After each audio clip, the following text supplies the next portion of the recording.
É um grande privilégio partilhar com você, neste momento, a palavra de Deus.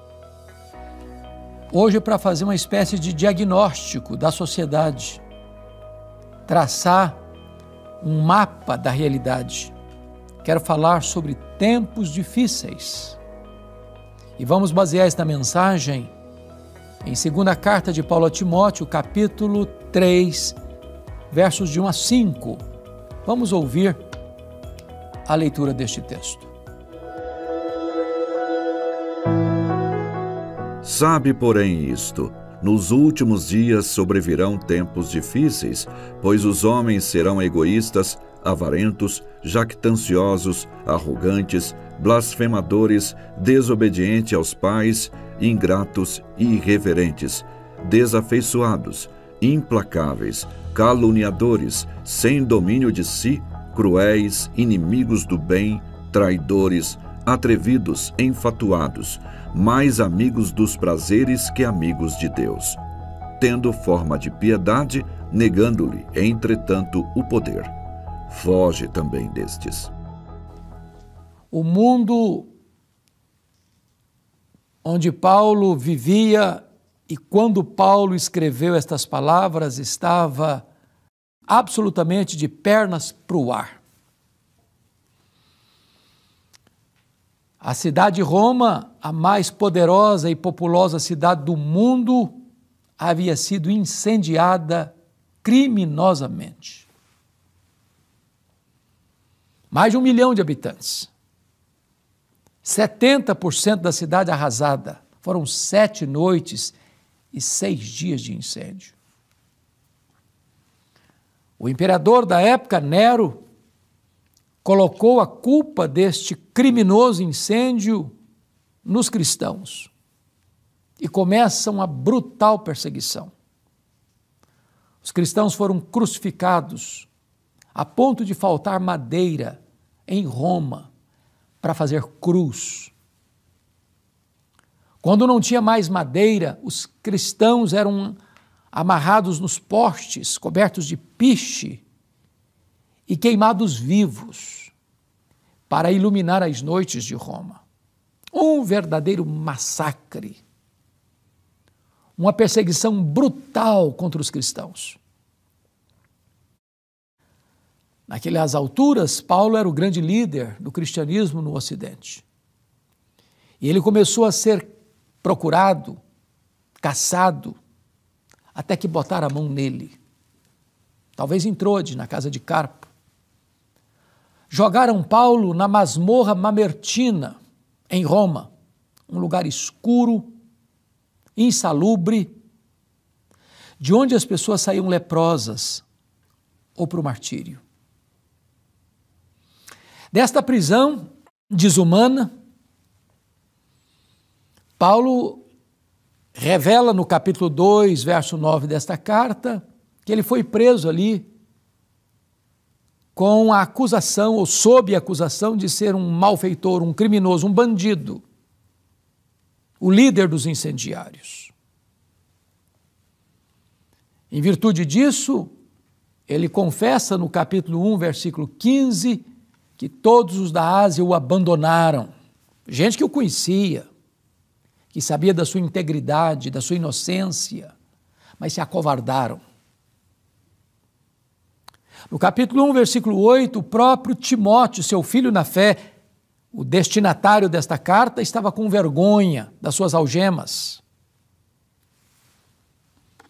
Marcaram a primeira defesa de Paulo, uma audiência para ele apresentar suas testemunhas, mas com medo de retaliações, da opressão que era desumana e cruel, ninguém compareceu lá. Todos abandonaram Paulo.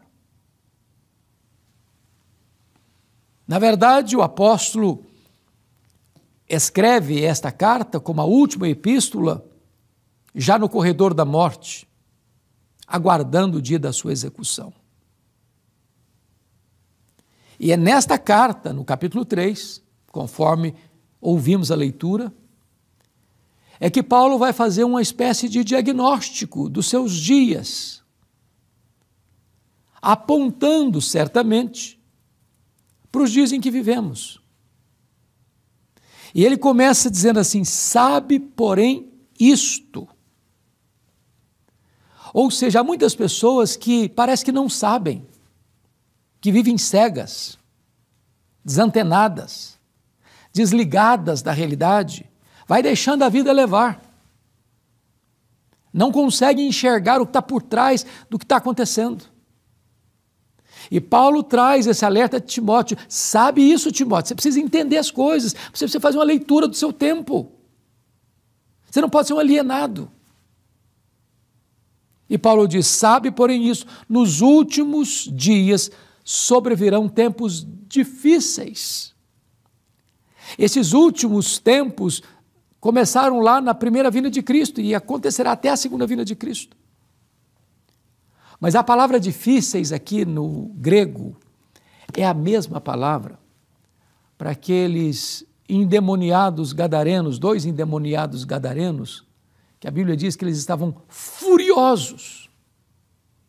O que Paulo deseja retratar para nós é que esses últimos dias são dias violentos, como que inspirados por uma força maligna, destruidora, avassaladora, que vem como uma tempestade, jogando tudo por terra, que vem derrubando pilares da sociedade, que vem destruindo os fundamentos da sociedade, que vem desconstruindo os valores da família, que vem impondo o terror da violência nas ruas. Dias difíceis. Os nossos dias são dias difíceis. Mas no diagnóstico do apóstolo Paulo, estes dias difíceis podem ser resumidos em 3 palavras. Ele coloca aqui esse diagnóstico sombrio, mas eu vou resumir essas palavras todas aqui em 3 delas, que penso eu serem as linhas mestras do pensamento do veterano apóstolo. A primeira delas, ele diz assim no verso 2: pois os homens serão egoístas. O ponto que eu quero destacar é o seguinte: o mundo está como está, de pernas para o ar, onde não só há uma tolerância ao erro, mas há uma inversão de valores, onde se aplaude o vício e se escarnece da virtude,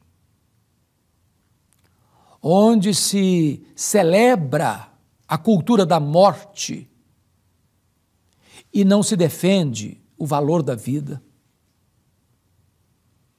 onde a família é destruída a olhos vistos e as pessoas acham que isso é um avanço, onde a sexualidade é coisificada, banalizada, animalizada, e acha que isso é o suprassumo das conquistas sociais. Tudo isso está desse jeito porque o amor foi colocado às avessas, está mal direcionado. E ele começa, portanto, aqui: pois os homens serão egoístas. Essa palavra no grego é philautos, vem do amor filia no grego, autos é você mesmo. Então, o grande problema da sociedade é o amor a si mesmo, em detrimento do amor ao próximo. O verdadeiro amor não é egocentralizado, é outro-centralizado, não é egoísta, é altruísta. Mas uma sociedade corrompida, maligna, governada por esses dias furiosos, cada um pensa em si, cuida de si, se importa consigo, explora o próximo, avilta o próximo, agride o próximo.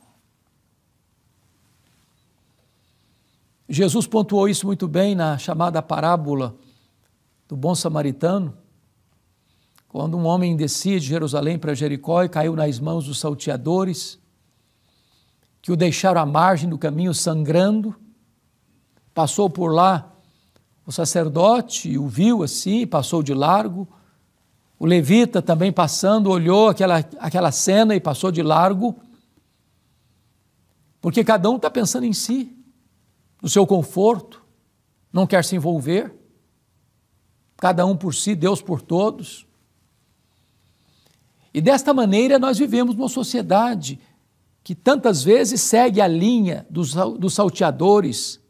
O que é meu, mas o que é seu vai ser meu também.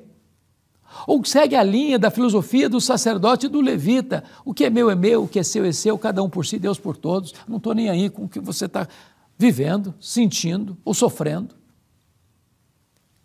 Então desce um samaritano, que é inimigo de raça, mas para, vê, se aproxima, pensa as feridas do homem, coloca-o na sua cavalgadura, deixa-o numa pensão, num hotel, com o compromisso de pagar qualquer despesa posterior, tornando-se verdadeiramente próximo. Sabe por quê? Porque o amor não é egocentralizado, é outro-centralizado.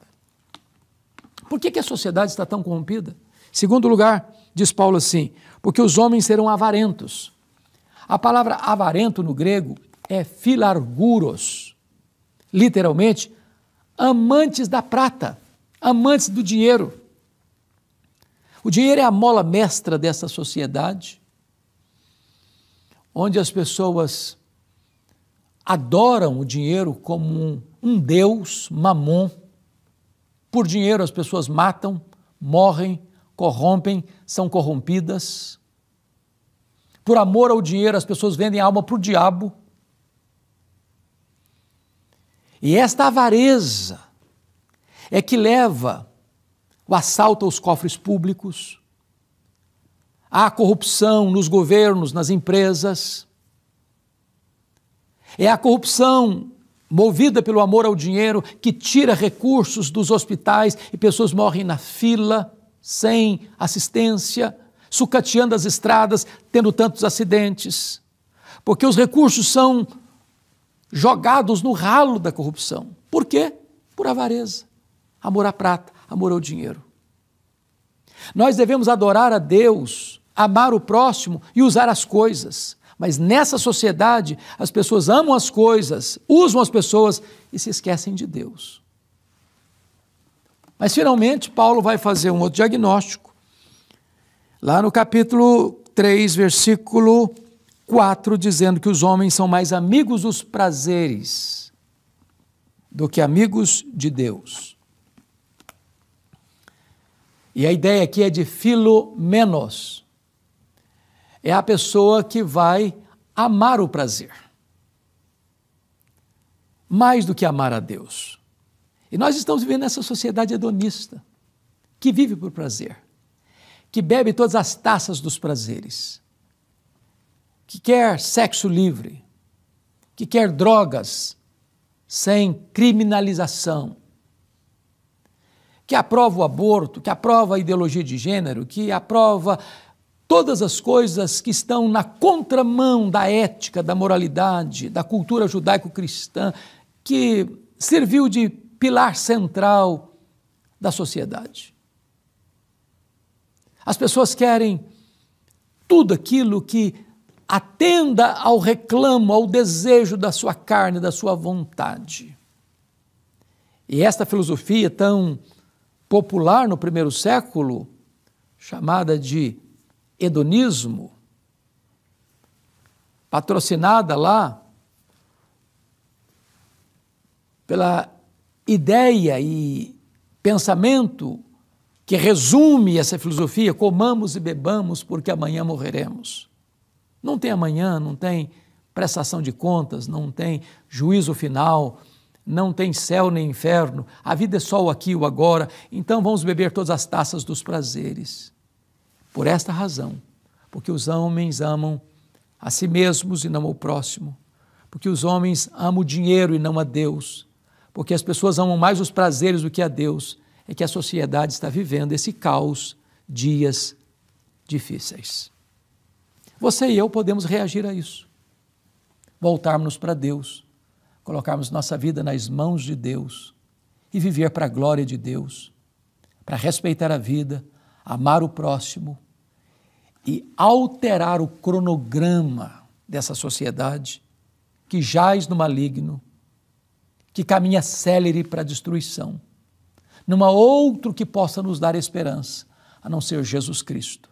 Eu conclamo você a vir a Cristo, a entregar sua vida para Ele, a viver de modo digno dEle, para ser luz e sal neste mundo tão confuso. Que Deus nos ajude, que Deus tenha misericórdia da nossa vida, da nossa família, da nossa pátria. Vamos orar. Querido Deus, te agradecemos pelo alerta da Tua palavra.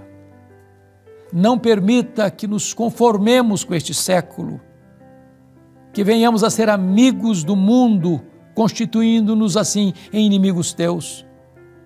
Que possamos, meu Deus, não nos conformarmos a ponto de amar o mundo e as coisas que há no mundo. Guarda o nosso coração do mal. Abençoa as pessoas que estão nos assistindo agora. É a nossa súplica em nome de Jesus. Amém.